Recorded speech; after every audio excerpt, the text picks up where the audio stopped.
Argentina এবং উরুগুয়ের মধ্যে বহুল প্রতীক্ষিত ফিফা বিশ্বকাপ 2026 বাছাই পর্বের ম্যাচটি আগামী 22 মার্চ 2025 তারিখে অনুষ্ঠিত হতে যাচ্ছে। বাংলাদেশ সময় অনুযায়ী ভোর 5:30 ফুটবল প্রেমীরা শ্বাসরুদ্ধকর এক দ্বন্দ্বের সাক্ষী হতে চলেছেন।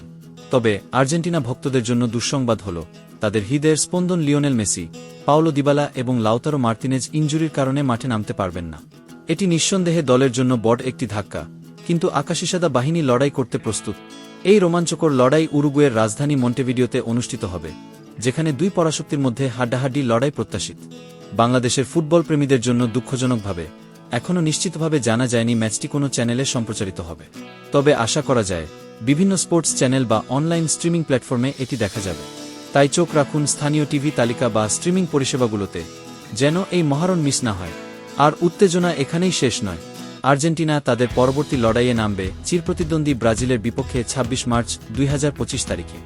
বাংলাদেশ সময় সকাল 6টায় ফুটবল বিশ্ব আবারও দমবন্ধ করা এক ম্যাচের সাক্ষী হবে।